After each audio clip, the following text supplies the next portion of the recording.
Hello guys, welcome back to my blogs. આજે ફરીથી તમારી સામે એક નવો બ્લોગ લઈને આવી રહ્યો છું. એમાં આજે એક પર્સનલી ચર્ચા કરવા જઈ રહ્યો છું કે આપણી દેશ સામે અનેક પરિસ્થિતિઓ અત્યારે ઊભી છે અને એમાંથી એક મોટી સમસ્યા આપણે કહેવા જઈએ તો એ છે બેરોજગારી. મોટા ભાગનું યુથ એવું કહેતું હોય છે અત્યારે 80% છોકરાઓ એવું કહેતા હોય છે કે ક્યાંય જોબ નથી અને એક ગાડરિયા પ્રવાહની જેમ ગવર્મેન્ટની પાછળ એ લોકો જેમ એક ઘેટું આગળ ચાલ્યું જતું હોય તો પાછળ બધો એનો ગાડરિયો પ્રવાહ એની સાથે સાથે ચાલ્યો જતો હોય એવી પરિસ્થિતિ ક્યાંક આપણને દેખાઈ ગઈ છે. બીકોઝ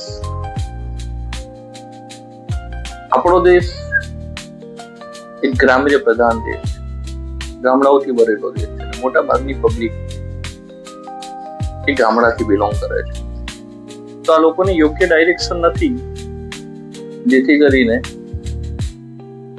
100-200 જગ્યા માટે આપણા રાજ્યના, આપણા દેશના લાખો યુવાનો એની પાછળ મહેનત કરતા હોય છે. તો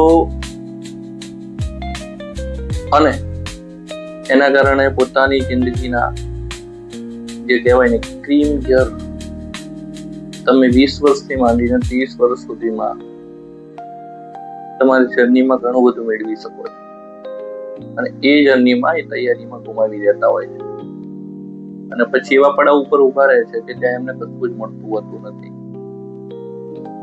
એ પ્રાઇવેટ સેક્ટરમાં જોબ લેવા જાય ત્યાં બી નથી મળતી, બીકોઝ ત્યાં તમને સીધી વાત એ કરે કે તમારો એક્સપિરિયન્સ શું છે અને ત્યાં સુધી કે આટલો બધો ગેપ કેમ રહ્યો, ગેપનું કારણ શું, તમે એવું કહો તો હું પ્રિપેરેશન કરતો તો this are not a valid reason. એટલે એક યોગ્ય ડાયરેક્શનની લોકોને જરૂર હોય છે. 100% આપણે આપણા પરિવારને ઊંચું લાવવા માટે મહેનત કરવી જોઈએ, પરીક્ષાઓની તૈયારી કરવી જોઈએ, પણ 1-2 વર્ષ તૈયારી કર્યા બાદ જો આપણને આપણા હૃદયથી એવું લાગે કે આમાં આપણે ક્રેક નહીં કરી શકીએ તો આપણે આપણું ડાયરેક્શન બદલવું જોઈએ. ઘણી બધી નોકરીઓ છે જે ગવર્મેન્ટ તમને પગાર આપે છે એનાથી 10 ગણા વધારે પગાર તમારા સ્ટાર્ટિંગ થતા હોય છે. તમારે તમારી સ્કિલને ડેવલપ કરવી પડતી હોય છે, તમારે તમારા ગામડાને છોડવું પડતું હોય છે. જો આવી તમારામાં તૈયારી હોય તો તમે ખૂબ સારું કમાઈ શકો છો. કોઈ એક જગ્યાએ રહીને તમે પરિવર્તન નથી લાવી શકતા. પરિવર્તન માટે તમારે તમારી જગ્યા છોડવી જ પડે છે. એટલે આપણી જિંદગીનું ઇવોલ્યુશન જે છે એ આપણા ઉપર નિર્ભર છે કે તમે કઈ રીતના નિર્ણયો લઈ રહ્યા છો. યોગ્ય સમયે યોગ્ય નિર્ણય લેવાથી તમારી જિંદગીની દિશા અને દશા બધી બદલાતી હોય છે. બાકી વાસ્તવિકતામાં જોવા જઈએ તો બેકારી નામની કોઈ વસ્તુ છે જ નહીં. જેને કામ કરવું છે, જેને કમાવવું છે, જેને રૂપિયા રડવા છે, એના માટે ઘણો બધો સ્કોપ છે. ક્યાં શું કરવું એવું આપણે યુટ્યુબ ઉપરથી પણ મળી જાય.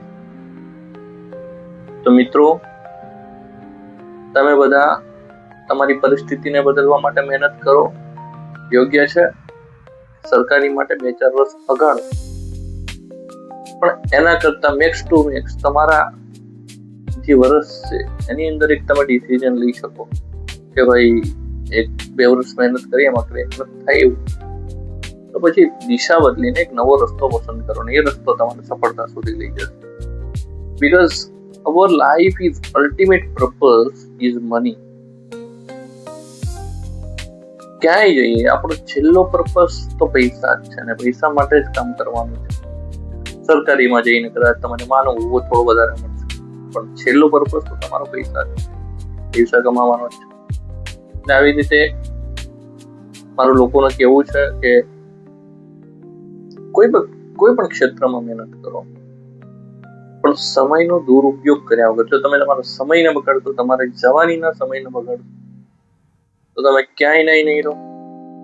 તમારી પરિસ્થિતિ તમને આકડું વ્યાકુળ કરી દેશે.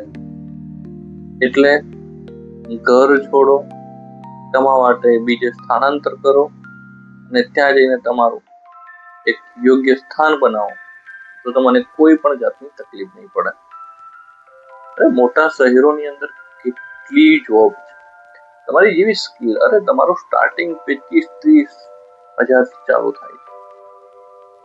તમે ધારો તો 5-10 લાખના મહિનાના પગારો કમાઈ શકો છો. ઘણાને એવું થતું હશે કે ભાઈ તમે આવું બધું મોટું ભાષણ આપી રહ્યા છો, તમારું શું પગાર?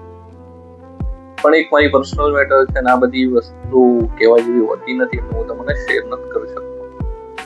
પણ એક શોર્ટ ટર્મમાં કંઈક મોટું કરવું હોય તો બહાર નીકળીને તમે 100% કરી શકો છો. નવા આઈડિયા આવશે, નવું જાણવા મળશે, નવા લોકોને મળશો અને ત્યાંથી તમારું જે ખુલ્લું આકાશ મળશે ને, ઉડવા માટે તમને કોઈ રોકી નહીં શકે. જેવી તમારી તાકાત એવા તમારી સામે પૈસા. So thank you. ફરીથી મળશું આગળના બ્લોગમાં.